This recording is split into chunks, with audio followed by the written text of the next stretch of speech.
Welcome to LMS study with Laraib. आज हम लोग MTS 603 का लेक्चर नंबर 6 पढ़ेंगे।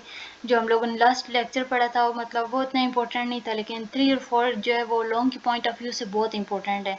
तो ये जो लेक्चर है इसमें MCQs आने के चांसेस बहुत ज़्यादा होते हैं। तो ये है पोस्ट, इसके एक एग्जाम्पल उन लोगों ने दी हुई है शॉर्ट सा, लेकिन आप लोग इसका ट्यूटोरियल वगैरह मस्ट लें और इसके MCQs बहुत ज़्यादा बन के आते हैं। तो मैं आप लोग को समझाने की कोशिश करती हूँ। और अगर आप लोग मेरे चैनल पर नहीं और मेरे चैनल को सब्सक्राइब कर दें, और अगर आप लोगों ने कोई मॉड्यूल्स वॉच करवाने हैं या अपना LMS हैंडलिंग करवाना है, असाइनमेंट कोई GDPs या कुछ भी, तो आप लोग मुझसे कॉन्टैक्ट कर सकते हैं। डिस्क्रिप्शन में मेरा व्हाट्सएप नंबर भी दिया गया और मेरे ग्रुप्स के लिंक्स भी। तो जो आप लोग की कोई क्यूरी वगैरह हो तो भी आप लोग मुझसे कॉन्टैक्ट कर सकते हैं। फिर है न्यूटन फर्सन मेथड ना। इस मेथड में ये होता है कि हम लोग एक एग्जाम लेंगे, ये वाला फार्मूला हम लोग लेंगे और इसमें हम लोग चीज़ें पुट वगैरह करते रहेंगे 1 0 या इधर 1 और 2 में इंटरवल, वो वाली एग्जांपल आई थिंक दी हुई है। तो उसके दरमियान जो वैल्यू मैंने जैसे प्रीवियस वीडियो में बताया है कि हम लोग इंटरवल की बिटवीन जो वैल्यू होती है वो हम लोग लेते हैं और फिर उनसे हम लोग की वैल्यू जनरेट हो जाती है।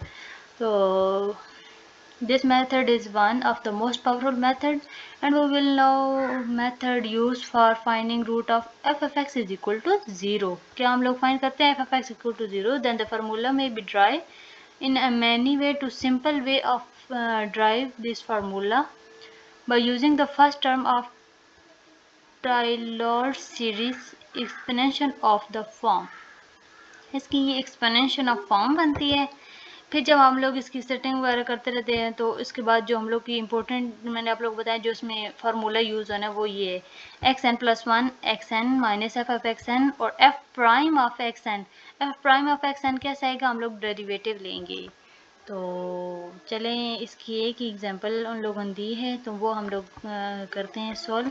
और जो इसकी इन लोगों जो इधर हाईलाइट चीज़ें की हैं वो एक बार पढ़ लेते हैं। The cut off the axis x1 जो है वो x not F of x और x प्राइम की इक्वल है। First approximate of the root किसकी इक्वल है, अल्फ़ा के। अल्फ़ा बीटा गैमा ये इनकी मैथ की एक अलग ही ज़बान होती है। तो फिर दर एफ 0 है, फिर इस एफ जब x1 होगा तो 0 होगा, x2 होगा तो x1 हो जाएगा, x3 होगा तो x2 हो जाएगा। तो इस पर प्रीवियस जो वैल्यू होती हैं वो टाइम टू टाइम बनती रहेंगी। तो इसको फर्स्ट बोलते हैं और इसको सेकंड बोलते हैं। ठीक है, ये छोटा सा कॉन्सेप्ट आप लोग माइंड में रख लेना।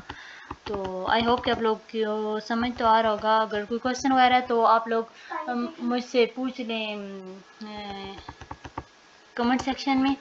तो कोई भी आप लोग को क्यूरी वगैरह हो या तो आप लोग विदाउट कुछ किए आप लोग पूछ सकते हैं कि ये पता नहीं क्या होगा, तो ऐसे कुछ भी नहीं है। Then F of X very large, जो डेरिवेटिव ऑफ एक्स है वो बहुत लंबा हो जाता है।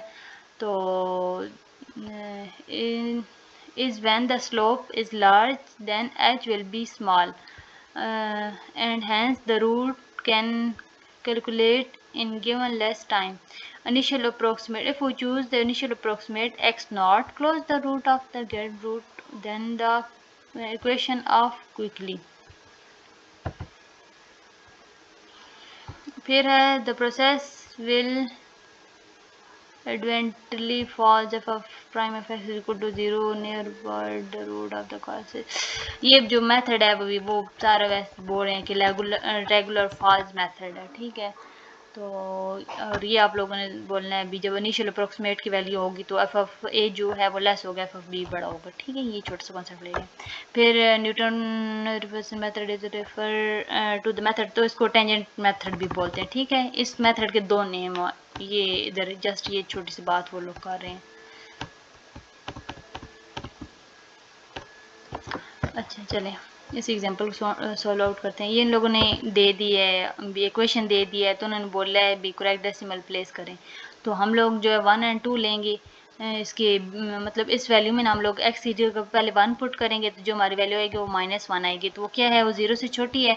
और फिर हम लोग जो वैल्यू पुट करेंगे वो 2 पुट करेंगे तो वो क्या है, वो 5 है, तो वो उससे बड़ी है। तो जो हम लोग रूट लेंगे वो 1 और 2 के बिटवीन लाई कर रहा हो तो फर्स्ट जो है वो इधर एफ ऑफ एक्स जो था उसका हम लोगों ने डेरिवेटिव ले लिया, फर्स्ट डेरिवेटिव और फिर सेकंड डेरिवेटिव। ठीक है, फर्स्ट डेरिवेटिव में हम लोगों ने वैल्यू पुट की है, 1 की वैल्यू तो 2 आ गई है, और जब F of X equal to 2 minus का स्क्वायर जब लेंगे तो ये 11 हो जाएगा। फिर एफ ऑफ वन इसमें मतलब फर्स्ट डेरिवेटिव में ना एक बार 1 और एक बार 2 पुट करेंगे, फिर सेकंड डेरिवेटिव में एक बार 1 एक बार 2 पुट करेंगे, तो जो hence F two and F double derivation या फिर double prime have the same sine x not equal to 2. The second approximate is a compute using Newton-Raphson method.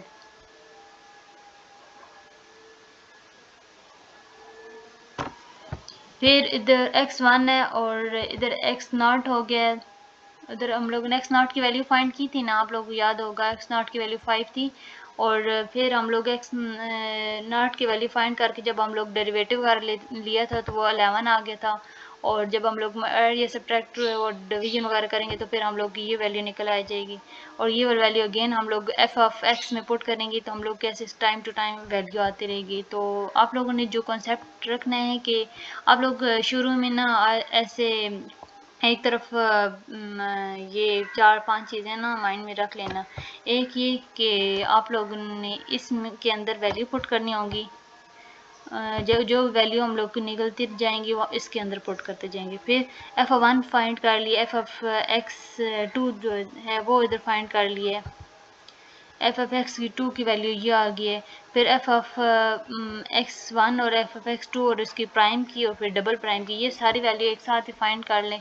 और फिर इस क्वेश्चन जो मैंने आप लोग बोला है कि ये वाला है फार्मूला इम्पोर्टेंट, तो उस फार्मूले में आप लोग टाइम टू टाइम पुट करते जाना और जो वैल्यू निकलती जाएगी उससे मज़ीद आगे सॉल्व करते जाना।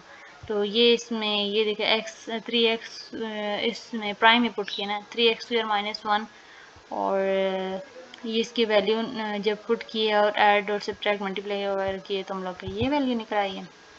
x1 फाइंड हुआ, फिर x2 फाइंड हुआ, फिर x3, इस तरह ना हम लोग 3 वैल्यू फाइंड करेंगे, और हेंस रिक्वायर्ड रूट इज़ 1.3247। फिर जो नोट आप लोगों ने इधर ये छोटा सा कॉन्सेप्ट आप लोग माइंड में रख लें, method such as bisection method and a first opposite method to finding root of the non-linear equation f of x is equal to 0 है। required breaking of the root by two guesses, such method are called breaking method। तो उसको क्या बोलते हैं? breaking method।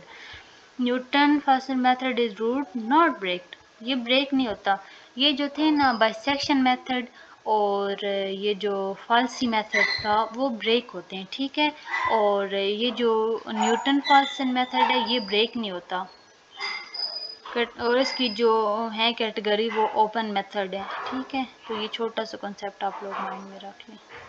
चलिए आज तक के लिए इतना ही काफ़ी, नेक्स्ट वीडियो में नेक्स्ट ये टॉपिक डिस्कस करेंगे। तो थैंक्स फॉर वाचिंग, अल्लाह हाफिज़।